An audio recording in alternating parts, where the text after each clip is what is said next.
Bismillahirrahmanirrahim. Assalamualaikum warahmatullahi wabarakatuh. Khabar semua.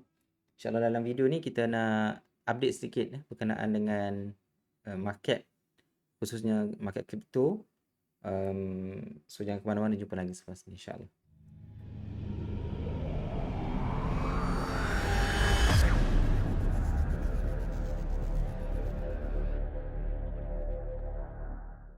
Okey, sebagaimana yang saya rasa kebanyakan kita tahulah, market kripto sekarang ni agak teruk. Sebenarnya bukan market kripto saja, tetapi market boleh dikatakan kebanyakan financial punya market mengalami penurunan yang agak ketara, disebabkan banyak masalah ataupun banyak isu yang melanda dunia sekarang ni, termasuklah perang, termasuklah keadaan inflasi, OPR yang dinaikkan dan sebagainya. Jadi menyebabkan keadaan market kita pun agak tidak stabil sekarang ni. So termasuklah market kripto. So kalau kita tengok market kripto kita, Bitcoin.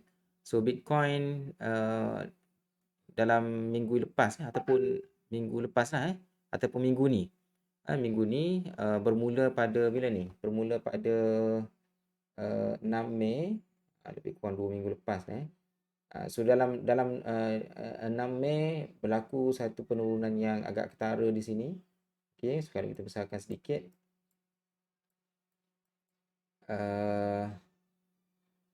So berlaku penurunan yang signifikan, pecah support dekat sini. So dia meneruskan penurunan. Okey, asalnya kalau kita follow dia punya pattern yang dibentuk pattern ni adalah kita katakan yang selama ni kita duk ikut dia merupakan uptrend channel. Dia channel menaik, okey, tetapi bila berlaku breakout, so dia turun, okey, dan cuba naik balik tapi dia meneruskan penurunan lah. Okey, dia meneruskan penurunan. Ada yang kata pattern flat tapi ini bukan pattern flat. Kalau pattern flat tu dia biasanya kita pakai candle daily dan berlaku maksimum pun dalam 3 minggu. So lebih maksudnya kurang daripada sebulan. Tapi ini berlaku lama dah sejak daripada awal tahun 2022 sehingga sekarang ni pertengahan tahun 2022 ni. So kita tengok dia punya trend macam ni lah. Okey, daripada uptrend punya channel berlaku breakout ke bawah dekat sini. Okey, dan dia meneruskan penurunan lah. Okey. So kalau kita tengok sekarang ni, sekiranya sesiapa yang masuk menggunakan teknik manual mungkin sekiranya kalau kita masuk dekat sini, modal kita 10,000 contohnya, kalau kita masuk dekat sini, so berlaku penurunan sampai hari ni, so lebih kurang dalam 30% lebih lah kita kerugian. Sekiranya kita membuat entry sewaktu berlakunya breakout dekat sini, so kita tak jual, okey, so dia membuat penurunan. Sekarang ni price okey, naik turun dia sekitar dalam 33% kerugian. Okey, tapi ini trade secara manual lah. Okey, kalau kita trade secara robot menggunakan Royal Q contohnya, so takkan rugi sehingga banyak tu lah sekiranya kita first kita buat pembelian dekat sini. So dia punya kerugian itu lebih kurang, okey, jumlahnya, dan juga sewaktu berlaku penurunan ni kita dah mengutip banyak profit di sini. Okey, walaupun kita floating loss sekarang ni tapi ada juga profit yang kita akan ambil lah. Okey, itu sekiranya kita trade menggunakan robot. Okey. Alright, begitu juga dengan altcoin yang lain. Kalau kita tengok Ethereum pun sama juga berlaku penurunan yang sangat signifikan. Okey, cuma Ethereum ni kalau kita tengok ada satu support dekat situ yang cuba untuk menahan penurunan Ethereum dekat situ. Okey, that's why dia turun. Okey, dia melantun balik kerana apa? Kerana history, based on history memang level 17,000 lebih ni. 17,000, 1,700 lebih ni ataupun 1,800 lah, sekitar 1,800 adanya strong support dekat sini. Okey. 2-3 kali percubaan untuk tembus kat sini tapi tak berjaya. Okey, dan sekali lagi uji dalam beberapa hari lepas, semalam semalam uji dan dia melantun ke atas lah. So kalau kita tengok kita punya altcoin yang lain, okey, kita tengok altcoin pun sama juga dia punya kebanyakan strong support dah pecah.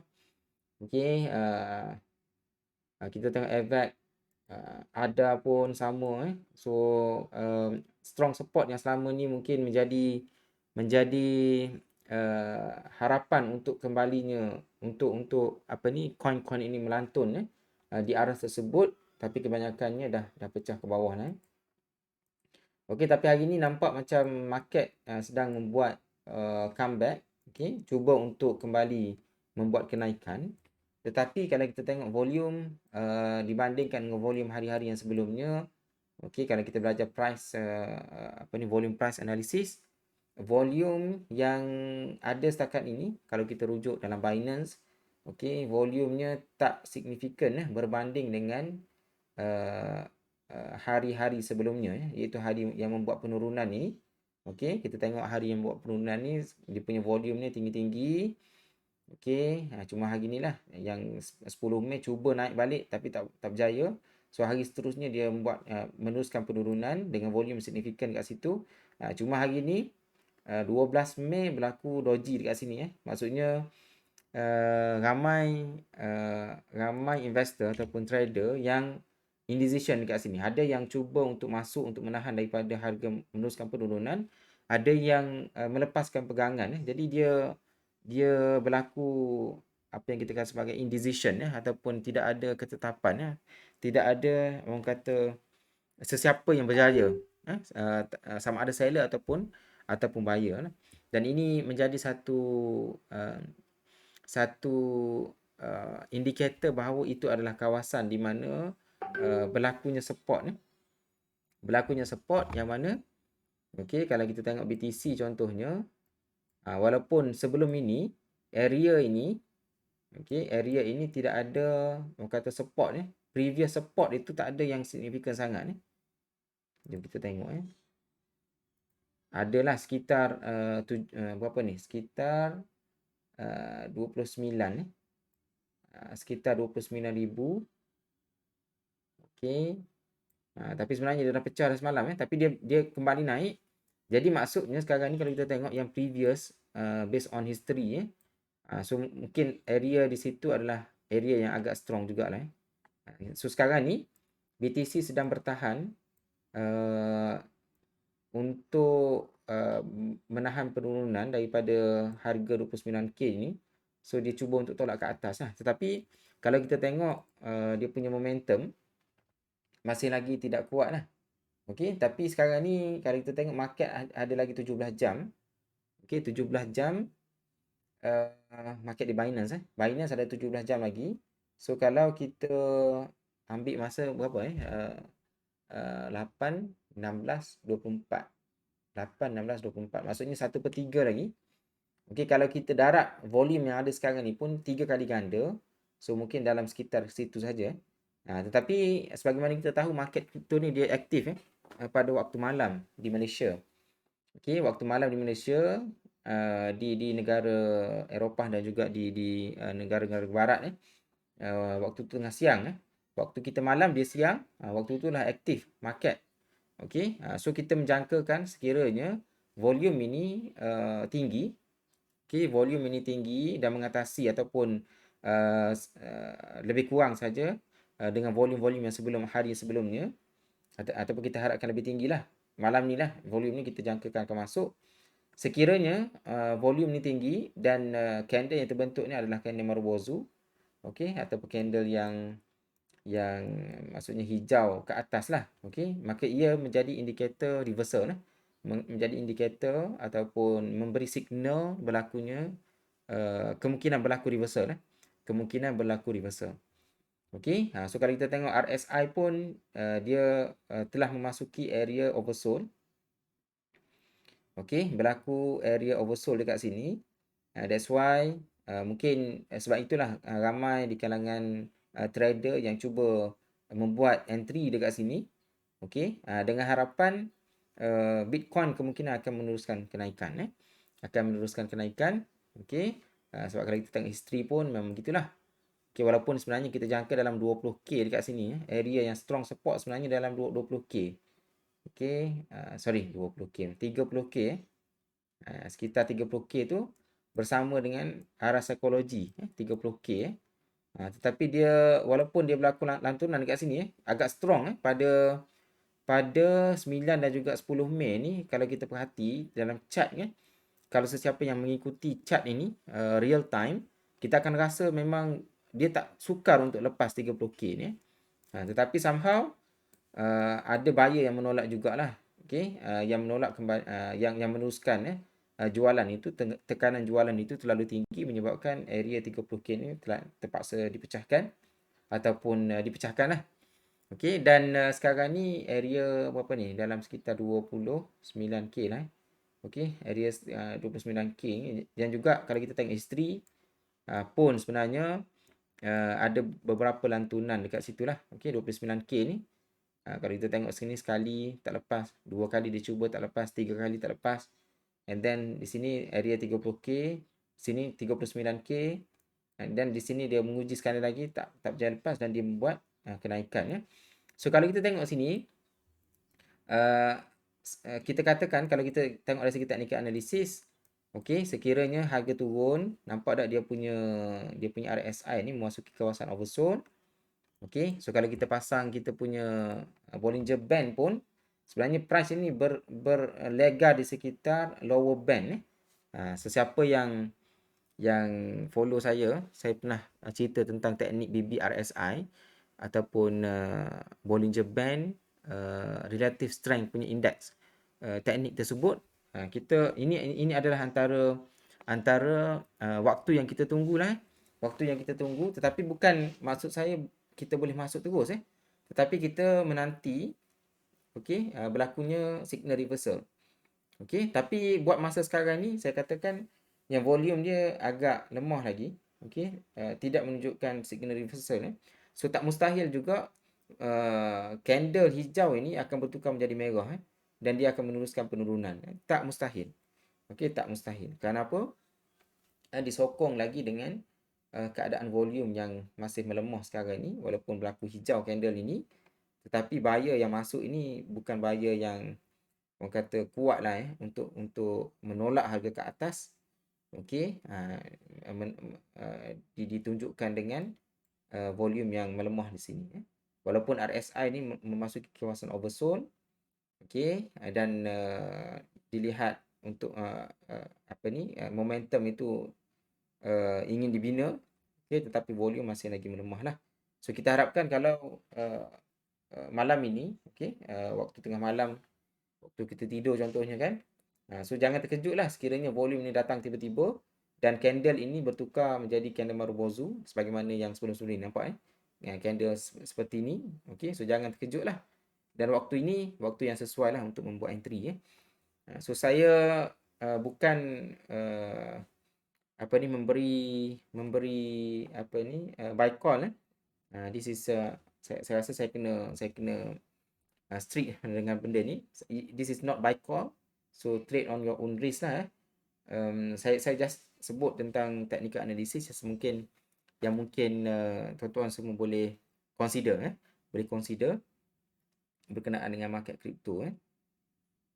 Okay, so dan saya cerita tentang Bitcoin. Tetapi dalam market crypto ni dia bukan Bitcoin saja. Ada banyak altcoin. Di sana ada banyaklah altcoin yang kita boleh pilih. Dan kita sama ada kita boleh trade secara manual ataupun kita nak trade secara menggunakan robot. Okay.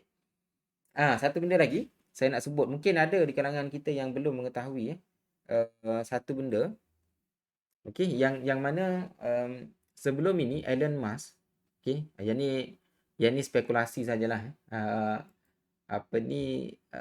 Saya tak fikir kita boleh ambil serius. Tetapi bila kita sebut tentang Elon Musk ni, anything yang dia sebut mungkin ada efek kepada market. Okay, sebab dia adalah billionaire dan dia ada kuasa pengaruh yang besar. Okay, jadi ramai orang ikut. Pada bila ni? Dalam bulan Julai tahun 2021 pada 15 Julai tahun 2021 Elon Musk dia ada satu komen yang dikeluarkan. Elon Musk dia ada komen satu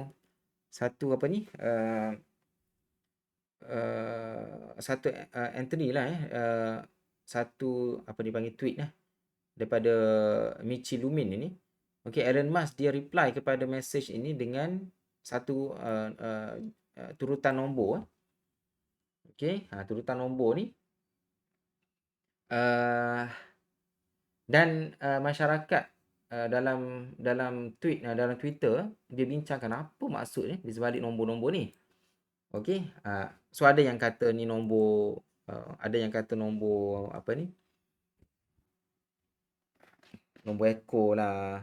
Ada yang kata ini coding apa coding, sekejap saya tengok. Ada coding apa yang sebut itu ni hex to ASCII text converter. Saya tak pasti apa benda ni. Okey, so bila dia convert nombor tersebut dia akan jadi haha true. So ini antara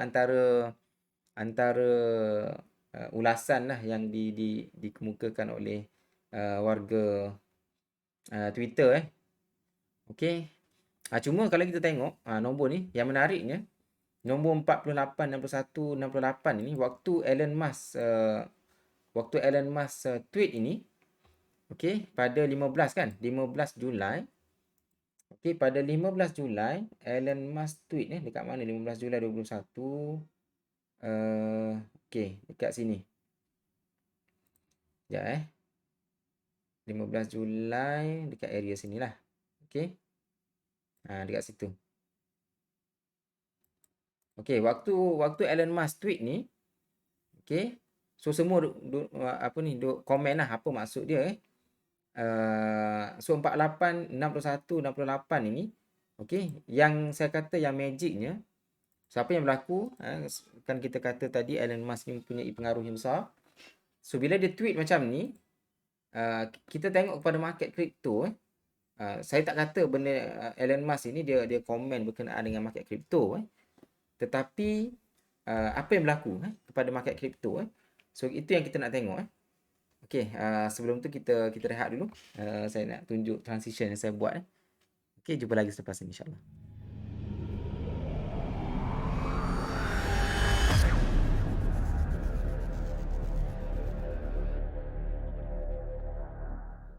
Okey, so kita nak tengok apa maksud bukan maksud kita nak tengok kemungkinan apa maksud Elon Musk dan bagaimana implikasinya kepada pasaran kripto.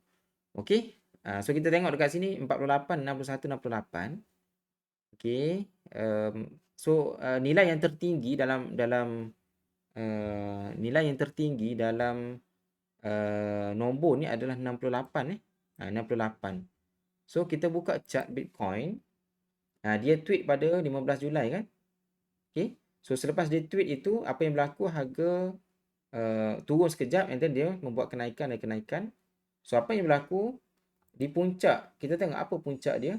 Puncaknya adalah sekitar 68 sekitar 68k. Okey.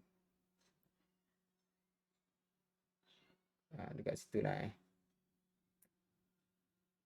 lebih kurang lah tuan-tuan Okey, sekitar 68k ni. Sekejap. Okey, dekat situ and then harga membuat penurunan. So apa yang ada dalam nombor ni, okey, bila dia 48, 61, 68 then selepas 68 dia turun 61 and then 20 dekat sini. Okey, sorry. Okey, 20 dekat situ. Okey, so kita tengok bila dia sentuh 68, so harga dia membuat penurunan membuat penurunan. Dan sekarang ni ada sedikit kenaikan dan dia meneruskan penurunan. Sekarang ni 20k dekat mana? 20k adalah sekitar dekat mana 20k? Dekat situ. Okey. Kalau based on apa yang Elon Musk tweet so saya tak kata kita menjangkakan Bitcoin ni dia turun sampai 20k.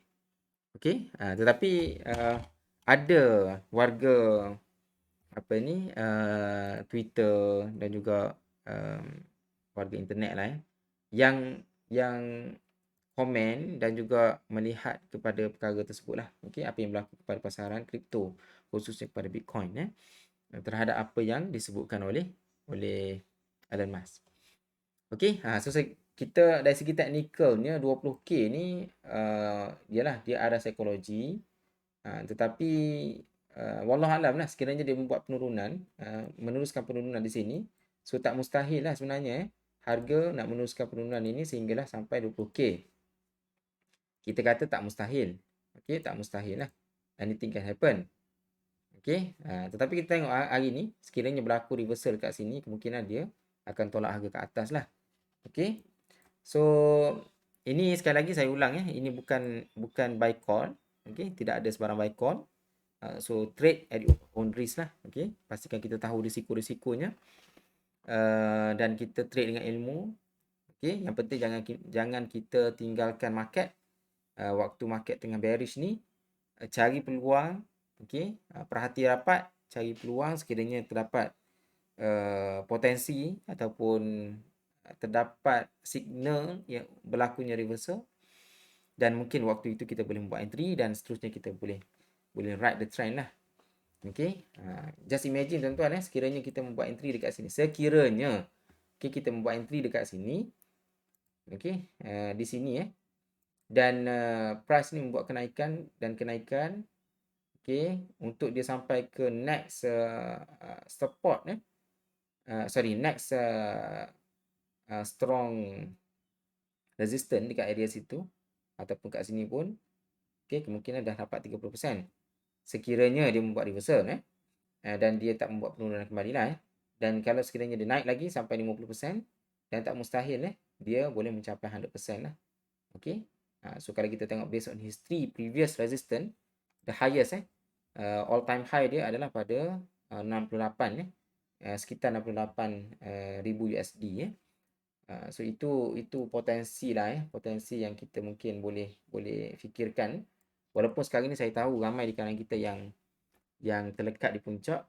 Okey, bagi saya inilah orang kata asam garam ataupun lumrah dalam dunia pelaburan so tidak ada yang menjanjikan 100% keuntungan sekiranya ada orang kata masuklah investlah dalam mana-mana instrumen pelaburan dan dia bagi jaminan 100%, ketahuilah yang itu adalah salah satu tanda bahawa pelaburan tersebut adalah scam.